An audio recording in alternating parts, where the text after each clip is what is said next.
Well, in the end, it looked like a comfortable enough victory for India if you look at the scorecard, but it had its moments for sure. It does when you are chasing 189 and you lose your first 4 wickets for 39.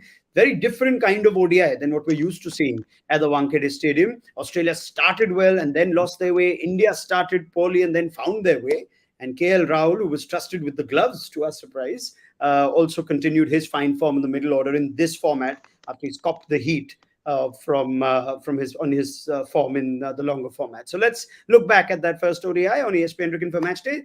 Shaun, Tait and Wasim Jaffer are with me. Let me get thoughts first from Wasim on what was a different kind of ODI than what we're used to seeing at the Wankhede. Wasim, it wasn't your 600 run fest. Batters didn't seem to quite enjoy themselves. There seemed to be a lot of nicks and movement off the seam. What did you make of what you saw? Well, I think Wankhede Raunak generally helps the fast bowlers. I mean, it always has a little bit of bounce and carry. So the fast bowlers do generally enjoy bowling here. Probably had a little bit more moisture than normally they do. So it's probably that's the reason that the fast bowlers enjoyed bowling today. And it's a red soil pitch, so you'll always see the fast bowlers enjoying themselves, even the spinners getting a little bit of turn. So I thought the bowlers had much more to say than the batsmen. I mean, the usual Wankhede pitch has bat a little bit more batting friendly, but this one had a little bit more help for the bowlers. I know a lot happened with the new ball for Mitchell Starc, Teddy, but I guess the decisive blow, now that we know the result of this game and how it panned out, was how India struck in the middle overs and their seamers closed that innings out after it started so well. So let me start from that phase because Shami and Siraj seemed to run through what was supposed to be the strength of Australia, that they have these three big hitting all-rounders who are supposed to get them the finish after a good start. Take me through that phase. What made it so challenging? Because we did see Shami and Siraj really run through them quickly. Oh yeah, I mean a combination of I think the wicket was great for the bowlers, and I think, like you said, a different ODI, which I think made for good watching in my opinion. But so I think that had a big part to play, and I think the Indian seamers obviously, well, hit the seam basically and bowled really well. Obviously they'd lost, the spinners chimed in as well, and there was enough grip there to create a couple of problems for the Indian spinners, but. I think, I think just losing 4 wickets in about, what was it, 20 minutes or so, it was a big change of the game. So, it was interesting to see the Australian lineup. I think it'll probably look a lot different for the next 2 one-day games as well. It seems to me like the Aussies we'll probably talk about this later, but the Aussies seem to be trying a few things with their middle order with those all-rounders, and don't be surprised if it does look a bit different next game. But, the bowlers bowled really well. Yeah, I'm going to come to those selection calls. We'll also look ahead to the second ODI, and I think we were surprised by both teams with the choices of selections that they made today. So we'll come to that in a moment. But let's talk about the standout performances from this game, and we must start with KL Rahul. Wasim, given the gloves, backed at 5. This is the one format where he seems to have really making the most of his opportunities in the middle order. He's had a half century in every series in ODI cricket since his return from injury, except that one in Zimbabwe when he had just come back. And after all the pressure and conversation of what's been happening around KL Rahul, this must be such a satisfying effort from him, not just with bat, but even as keeper. He had a good day with the gloves. Yeah, I think this inning, Raunak would have helped him, to bring back a little bit more confidence. Like you said, the 50 format, he's generally done really, really well. In Test cricket, I mean, he was playing, on those tricky wickets, so you can probably sympathize with him. But I think at number 5, he's relished in ODI format, and this knock will give him lot more confidence.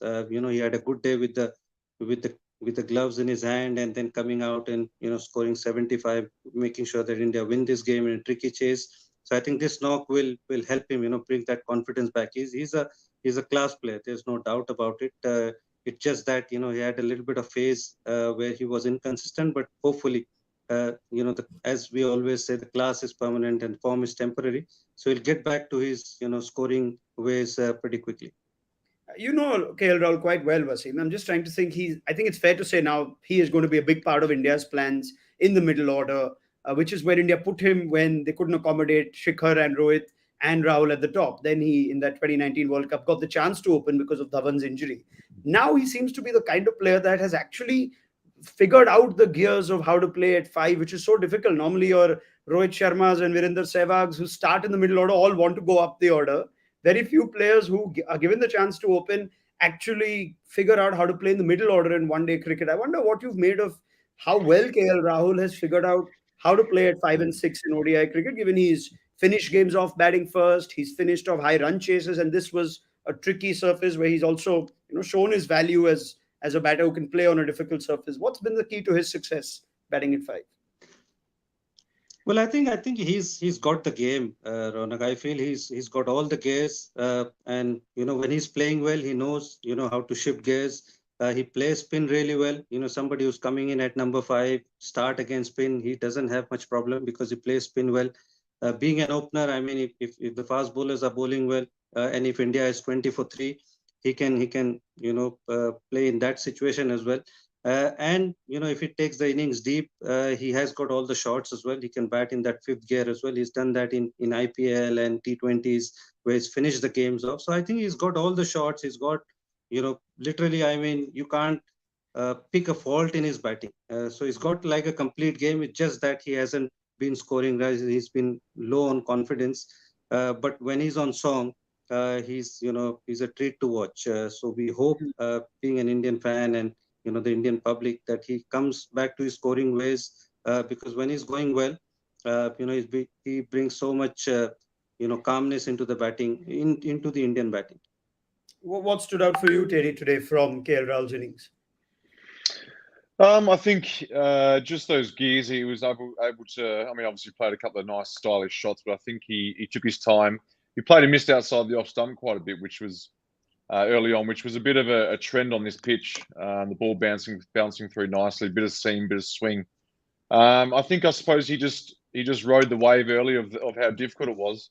Was prepared to spend some time and hang in there, and obviously mixed in with some of the stylish shots he plays. I feel like this day and age, it's with so much 2020 cricket, I suppose we're not used to necessarily seeing guys in 50 over cricket build and spend time at the crease. They want bat on ball all the time.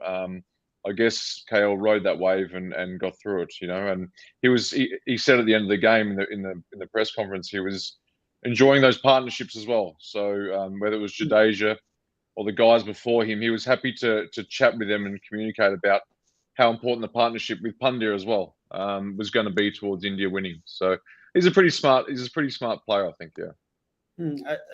On Rahul, just to finish the conversation, it's a different one that's been happening parallelly, Wasim. I heard Ravi Shastri on air say that he's very impressed with Rahul, the keeper, and this should give India the confidence to make him keep in the World Test Championship final. That's an interesting call. It's a one-off test. I wonder how tempted you'd be. You've said you wouldn't mind giving Ishan Kishan a debut in what's a big game. But does Rahul, the keeper, bat in the middle order at the Oval in London in a few months' time make a strong case for you? Well, I'm just worried about his back. He's got bad back, and to keep in test matches, you will probably need to keep for 100, 120 overs. Can he survive that long? I like the idea because Rahul in the middle order, like I've said in the last show as well, that I don't mind that idea. Rahul batting at 5 or even 6, gives so much stability with that second new ball coming in, and somebody as good as Rahul batting at 5 or 6. It's pretty good with Shubman and Rohit opening. But can he keep for that long? Can he survive? He's decent keeper. He keeps in the 50 overs and T20. But can he do in the test match? That's the question mark I have. But if he can, it won't be a bad idea because he's got pretty good glove work, and there's no doubt about his batting. He's got 100 in the Lords when India played there. So if India can squeeze him as a keeper and he's survived that long, not a bad idea. Yeah, well, we'll have to see. He's got 14 IPL games for Lucknow as well as captain, so he's got to manage his workload. But it's a tempting prospect, KL Rahul, who has got runs at the Oval too when he last played. So we'll see how things go closer to that World Test Championship final. But keep an eye on KL Rahul, the keeper. Now, it might have been the most important innings, that of Rahul, but fair to say, Teddy, the most impressive innings almost made us believe like today is going to be another run fest, came from Mitch Marsh at the top of the order. He fooled us with how easily he got 81 of 65. Yeah, I think it got a bit easier as it went on. Early on, I felt like he was just hitting out because there was a bit of seam in the wicket. It was difficult early on, and when the Indian bowlers pitched it up the seamers and it swung and seamed a bit, he looked like he was in a bit of bother, and I thought, okay, is he going to be the opening batsman that they might be looking for if there's some change at the top of the order? But again, talking about riding the wave and getting through it, I feel like that's what he did, and then played his natural game. And I think when he's going, he's great to watch. Mitch Marsh, he's a good player. I was just a little bit concerned with that new ball though. And like I said, a little bit scratchy at the start, but that's to be expected on the wicket like it was. But in the end, a pretty good knock, and the only Australian that really went on with something, So. Shami and Siraj stopped any other Australian from going on, Wasim. This is perhaps a key component to watch out for, how India's seamers bowl in the middle overs at home. As we look at the World Cup in a few months' time, without Bumrah, Shami and Siraj are making sure his absence isn't felt as much. Absolutely. I mean, Shami is that second, in the middle over burst in that phase where he took 3 wickets completely, blew Australia out, with Cameron Green, Inglis, and Marcus Stoinis. Those were 3 important wickets, and then Siraj finished off the tail. So they are, pretty handy with the new ball as well as, in the middle overs and pretty handy in the death as well. So India is pretty lucky, with even Jasprit Bumrah not being there. They've got 2 quality operators with the new ball and with the old ball as well. What do they do right in the middle overs, Terry? Just as a fast bowler, Shami, I think, was talking at halftime at the innings break saying we just wanted to hit the test lengths with what it was doing, but it looked like Australia didn't have an answer. Lots of nicks as well. Was that just down to the surface, or what were you most impressed by what Shami and Siraj did? I was going to say it was definitely a nicking wicket the whole way through. Look, I think watching it and being talking about fast bowling a lot, or being an ex-fast bowler, you sort of always wonder on wickets to give you a bit, which is quite rare in white ball cricket. What are the best lengths? And they did bowl that test length nicely, but I still felt on this pitch, the ball's hitting the top of the stumps, that area. You're giving the ball a chance to swing and seam and create problems for the batsman. So although they did bowl that just back of a length, which, Shami's good at that. He bowls that just back of a length pretty consistently with good pace. Doesn't swing it maybe as much as Siraj with a new ball. But I think, their consistency and their attacking nature, separate them from a lot of fast bowlers around the world at the moment. All right. Well, they're improving more and more together, and we'll see what happens when Bumrah returns. It's a long way away. But they did have slips to catch those nicks, so that's a nice little return for nice returns for Shami and Siraj, courtesy the new captain for just one game. Rohit Sharma will be back for the next 2. But Wasim, your thoughts on Hardik Pandya as ODI captain, who seemed to bring in the changes with his bowlers in the middle, kept slips as well? I think I've been impressed with Hardik's captaincy, right? We've been talking about since the IPL. So he's pretty dynamic. He takes that punt on players and asks the other team batters to take the chance, and pretty heads on with the game. So I like him as a captain. He's ready to take the risk, and his personal game doesn't go down, which is pretty good. That wicket of Steve Smith was very critical from the game's perspective. And then coming in and getting that 20-30 odd as well. Could have done more, but I think I like Hardik Pandya, the captain. The more and more I see, he impresses me. Yeah, I mean, he's obviously already won an IPL, which just raised his captaincy stock steady. But captaining an ODI at home against Australia is a different challenge. He seemed to relish it, though. Yeah, I think so. He's a confident guy. He seems pretty charismatic in the way he goes about his cricket.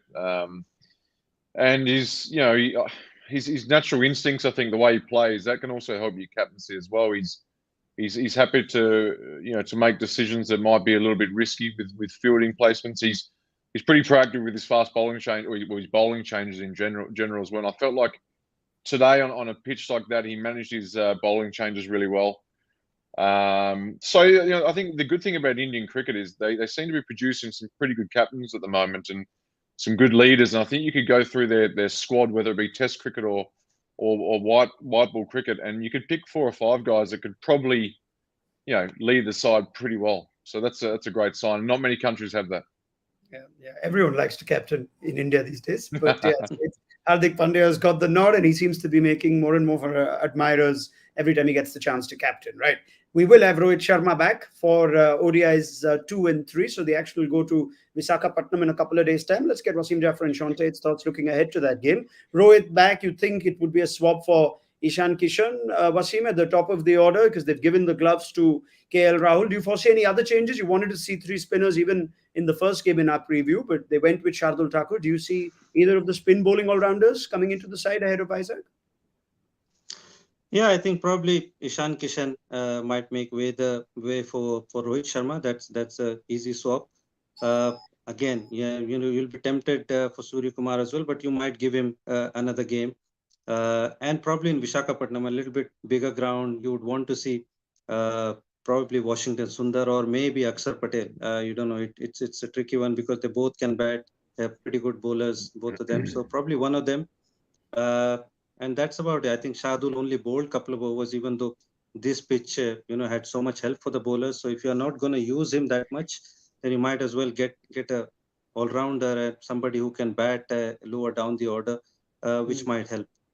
Yeah, I guess it's a tough call to pick one between Akshar and Washi, but given you have Jadeja in the team and he had such an impressive comeback in his ODI game, he last played in ODI towards the end of July last year, Wasim. But now that you have Jadeja, are you more tempted to bring back Washington Sundar as you also try and look at players ahead of the ODI World Cup?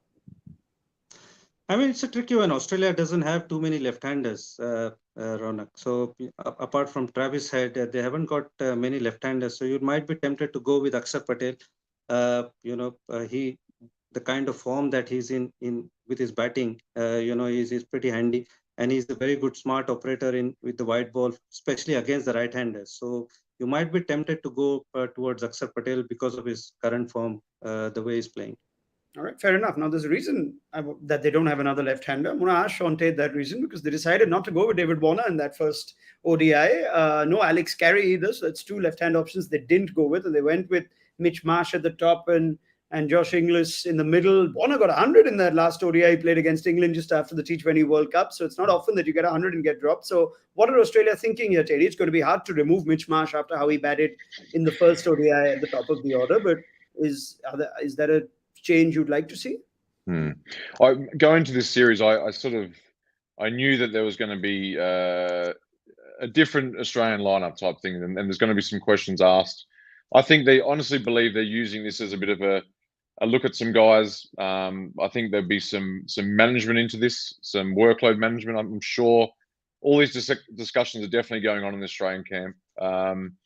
It's one of those things, and we talk about looking at guys for World Cups. I've always struggled with that a little bit, and I understand it, but I still think, planning for the future, sure, but you got to play the games that are in front of you as well.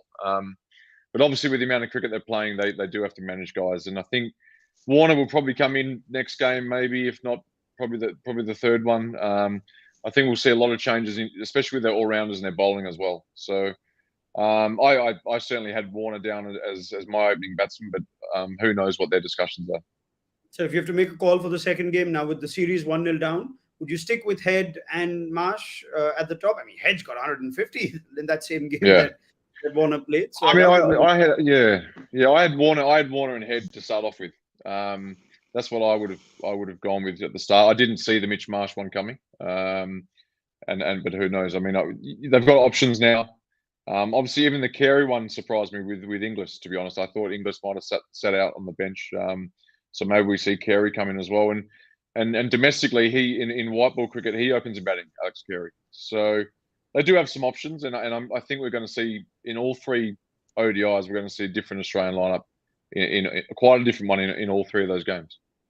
All right, let's see how things go in this series. As teams also look to figure out roles and positions ahead of the ODI World Cup. It's the last bit of ODI cricket for India before the IPL and then the World Test Championship final. So we'll have more from Wasim, Jaffer and Shaun Tait at the end of the second ODI. Big thank you to you, gentlemen. We'll speak in a couple of days.